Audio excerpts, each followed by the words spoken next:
Building a better society.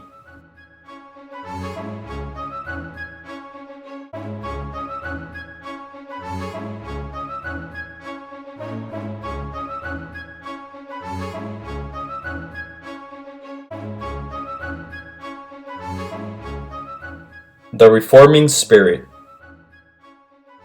The ideas of the Jacksonian democracy and the Second Great Awakening spurred ideas to reform American society. After the establishment of the nation, there were many efforts to improve American society. The expansion of democracy during the Jackson administration spurred the emergence of reform. The requirement to own property for voting was dropped, and there were more democratic political parties. During this age, the ideas about women's suffrage and the abolition of slavery began. They argued that no society that allowed a human being to own another could consider itself democratic. The emergence of the Second Great Awakening boosted reforming movements. In the colonial period, they believed in predestination, meaning God decided our destiny. This new religious movement stated that everyone's actions determine their salvation. This doctrine of free will blended easily with democratic and reforming ideas. In 1826, Charles Finney presided the first evangelist revival meeting. These evangelist meetings of the Second Great Awakening spurred reform. If people had the power to change themselves, why not improve society as well? They were especially against slavery. Social reformers at work. Reformers worked to improve society and solve problems such as alcohol consumption, mistreatment of prisoners, and the mentally ill.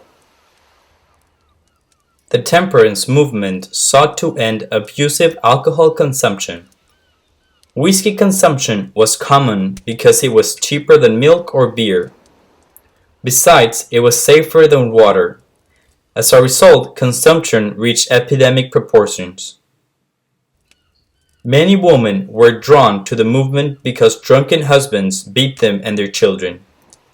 In some states, prohibition to buy alcohol was accomplished, but this was interrupted by the Civil War.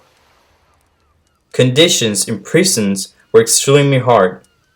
Prisons were reformed to be more hygienic and humane. Dorothea Dix was a teacher that spurred these reforms. Dix convinced legislators to separate the mentally ill from prisoners. Mental hospitals were built. Education reform. The states directed themselves to improve education, making it accessible to a larger amount of people.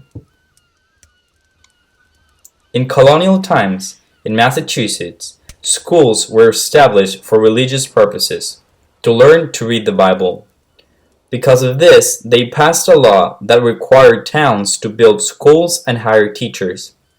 This was the first step towards the establishment of public schools. At the beginning of the 19th century, only Massachusetts had public education. In other states, only the wealthy attended school. The rest received only family education. In the Jacksonian era, the number of eligible voters increased. Reformers argued that education was essential to assure that voters were fully informed when making decisions. Also, with the increase of immigrants arriving, they thought that education would help them assimilate into American society. Horace Mann, in Massachusetts, took the lead in education reform.